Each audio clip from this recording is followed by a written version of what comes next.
मुज़म्मिल सरवर्दी साहब, आप इन बातों को किस तरह से देखते हैं कि ज़बरदस्ती भी होना पड़े, जरदारी साहब को चाहे उसके लिए इस्तीफ़ा देना पड़े, यूसुफ रज़ा गिलानी साहब साइन कर देंगे जबकि वो भी खुद पीपल्स पार्टी की शख्सियत है, फिर बीच में ये पता नहीं मलिक रियाज वाली बात, क्या चल रहा है ये?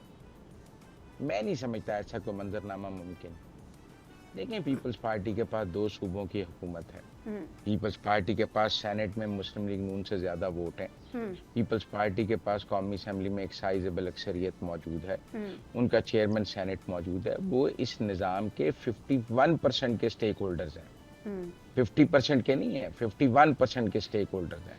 तो अगर आप 51% को माइनस करेंगे तो निज़ाम बैठ जाएगा। आप वैसे कहें कि आप ये जमहूरी निज़ाम को लपेटना चाहते हैं, आप इन असेंबलियों को ख़त्म करना चाहते हैं, आप ये निज़ाम ख़त्म करके कोई मार्शल लॉ लगाना चाहते हैं, दैट इज समथिंग एल्स। लेकिन अगर आप इन्हीं असेंबलियों से करना चाहते हैं तो फिर आपको पीपल्स पार्टी के साथ बात करनी पड़ेगी। वो 51% की स्टेक होल्डर है। बेशक उस फेडरल गवर्नमेंट में उसका कोई वजीर नहीं है, आप कह सकते हैं, लेकिन आईनी होते हैं लेकिन उनके पास। लेकिन 2 सूबों की हुकूमतें हैं। Exactly. उनके पास सिंध और बलूचिस्तान है। तो मैं नहीं समझता कि ऐसा कुछ मुमकिन है जैसा कंवर दिलशाद साहब कह रहे हैं, या ऐसा कोई मंजरनामा मौजूद है। लेकिन ऑलरेडी पीटीआई को दीवार के साथ लगाया हुआ है और बानीचे पीटीआई जो है वो जेल में है। एक पॉलिटिकल पार्टी ऑलरेडी दीवार के साथ लगी हुई है, दूसरी को कैसे लगाया जा सकता है? और फिर दूसरी बात यह है कि इस पार्टी के पास 2 सूबों की हुकूमतें हैं। नहरों वाले मामले पर उसने बताया है कि सूबा किस तरह खड़ा हो जाता है, और जब सूबा खड़ा हो जाए तो रियासत को सरनगू होना पड़ता है। तो पीपल्स पार्टी ने दिखाया है कि लोगों की भी एक राय मौजूद है सिंध के अंदर। आप लोगों की राय को तो पांव तले नहीं रोन सकते हैं। तो मुझे तो ऐसा कोई मंजरनामा मुमकिन नजर नहीं आता। मुझे ये लगता है कि कोई मिनिमम ग्राउंड जरूर निकल सकता है।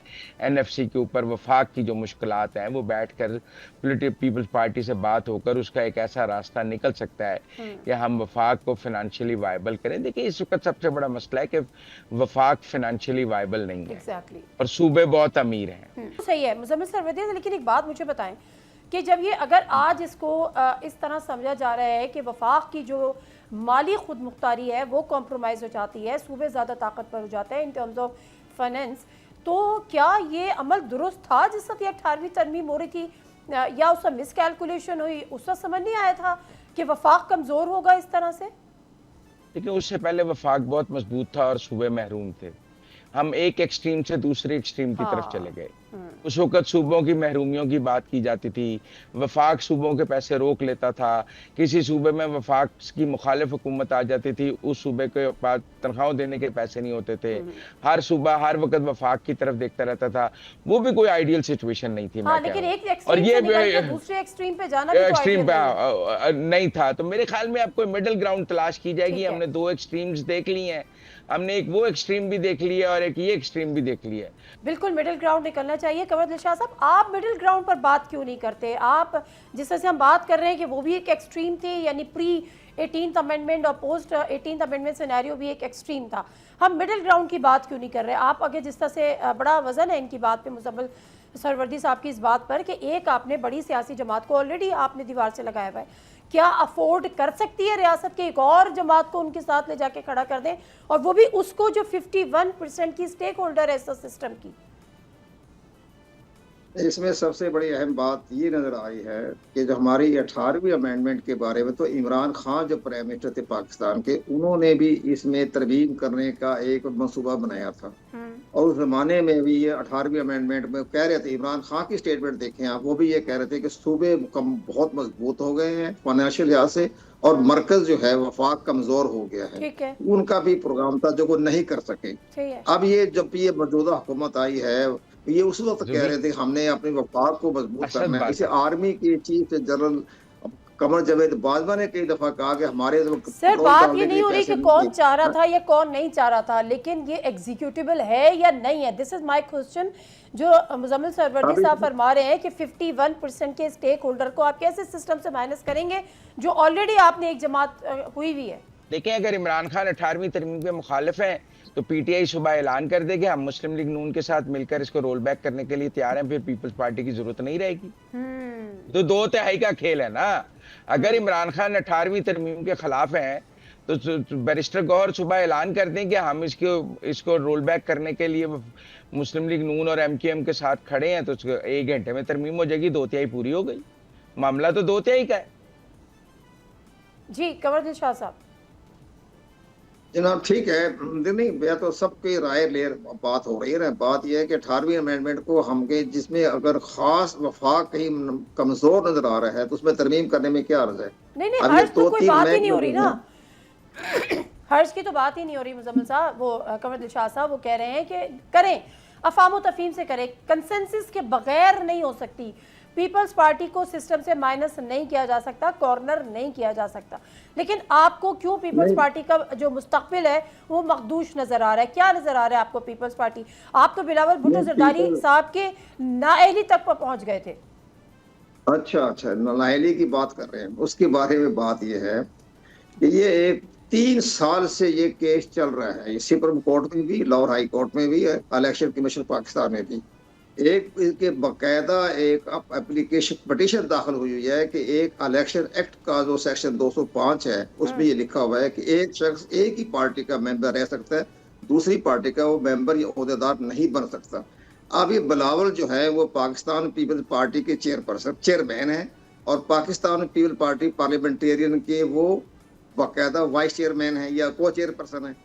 इसी तरह जरदारी साहब जो हैं वो पाकिस्तान पीपल पार्टी पार्लियामेंटेरियन के चेयरमैन है और पाकिस्तान पीपल पार्टी की वो बाकायदा को चेयरपर्सन है। अब ये बताइए कि इलेक्शन एक्ट के 205 में तो इसके खिलाफ बनता ही नहीं। उनकी इनकी नाहलियत का जो केस 3 साल से चल रहा है वो आगे 30 साल भी चलता रहेगा। सवाल ये है कि आपको पीपल्स पार्टी का मुस्तकबिल क्या नजर आ रहा है, या इस हुकूमत का, इस सिस्टम का मुस्तकबिल क्या नजर आ रहा है? क्या बजट के बाद आप कोई मेजर चेंजेस देख रहे हैं सिस्टम में? नहीं, बात खुल के बात हमने कह तो दी है ना आपके। पहली बात यह है कि इनका एक और बड़ी बात, इनका जी हमने अलायंस बनाया। आप बड़ी दिलचस्प बात बता रहा हूँ मैं आपको। इन्होंने हमने अलायंस बनाया पाकिस्तान पीपल पार्टी पार्लियामेंटेरियन और पाकिस्तान पीपल पार्टी, लेकिन इलेक्शन कमीशन के सेक्शन 215 के तहत इलेक्शन कमीशन की मंजूरी नहीं थी। वो खुद ही घर बैठ के उन्होंने अपना अलायंस बना के और अपना पार्टी का सिंबल ले लिया। वो जस्टिस रियाज साहब थे मेंबर इलेक्शन कमीशन, उन्होंने ध्यान ही नहीं दिया। ये सारे मुकदमात जो हैं ये चल रहे हैं। जब आगे बात जाएगी तो वो पंडोरा बॉक्स भी खुल जाएगा। ये जनाब आपने अलायंस कब बनाया था? अलायंस बनाया तो इलेक्शन कमीशन की मंजूरी कहाँ थी? अच्छा। ये जिस तरह के मुतहदा जो थी हमारी फजल रहमान की और काजी हुसैन अहमद ने बनाया था, उन्हें इसी तरह का इन्होंने बना लिया। उसमें बकायदा शर्त है। अब चले, मेरे पास टाइम कम है, कंवर दिलशाद साहब मुख्तसर जवाब दे। आपको इस निज़ाम में, इस सिस्टम में कुछ तब्दीली होते दिख रही है पोस्ट बजट? बहरहाल जब वक्त आएगा तो सब चीजें पंडोरा बॉक्स तो खुलेगा ना, आहिस्ता आहिस्ता करके। अब वक्त तो आ जाएगा ना, जब ये फील्ड मास्टर साहब का भी मसला आएगा, जब ये जरदारी साहब इन हालात को देखते हुए मुस्तफी हो जाएंगे कि जी मैंने तो 18वीं अमेंडमेंट के ऊपर मैंने तो दस्तखत नहीं करने, तो वो अगर मुस्तफी हो जाते हैं, जो सदर का ओहदा खाली होगा, तो फिर एक नई बहस शुरू होगी कि सदर किसको बनाया जाए। तो सदर जाहिर है कि हालात खराब है, चाहे तो जंग छिड़ रही है, तो फील्ड मार्शल को जो है वो सदर बना देंगे, आइन के आर्टिकल को तरमीम कर देंगे। निजाम यही रहेगा, वजीर आजम यही रहेंगे, निजाम यही चलता रहेगा।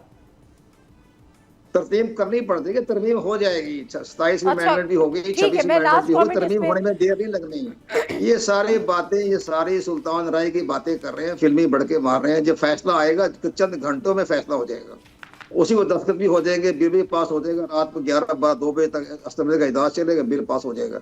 ये कुछ नहीं करना है इन्होंने। इनके इतने मफादात है, इतनी करप्शन में मुब्तला हैं, इतनी इनकी आलूदगी है, जब वो केस की फाइलें खुलेगी ये खुद ब खुद जो है वो साइन कर देंगे। मुजम्मिल साहब का ले लूं। मुजम्मिल साहब, आपको सदर की तब्दीली नजर आ रही है? इस्तीफा कह रहे हैं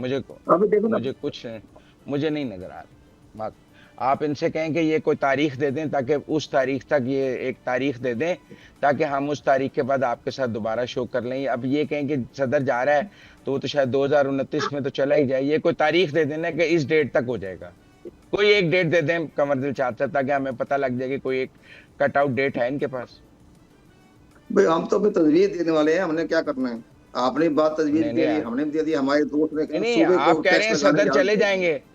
आप बताएं ना कि 2 माह में चले जाएंगे, 4 में चले जाएंगे, 6 माह में चले जाएंगे, 1 साल में चले जाएंगे, आपके अंदाजे में कितने अरसे में चले जाएंगे? जैसे उनकी बॉडी लैंग्वेज से तो नजर ये आ रहा है कि जनाब जो अगर इन्होंने 18वीं अमेंडमेंट का जो बिल पेश होगा उस पे अगर इन्होंने इनकार कर दिया तो मुमकिन ये मुस्तफी हो जाएंगे, ताकि कल को अपनी आवाम को, वोटर को ये कह सकें कि मैंने 18वीं अमेंडमेंट की हिफाजत को मद्देनजर रखते हुए हुकूमत सदारत छोड़ दी।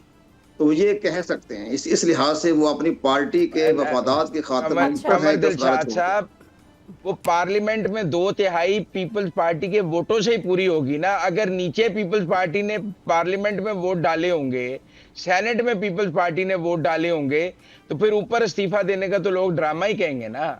अगर नीचे सेनेट में 2/3 के लिए वोट डाले होंगे, कौमी असेंबली में पीपल पार्टी ने वोट डाला होगा, तो फिर सदर के इस्तीफा देने की क्या वैल्यू रह जाएगी?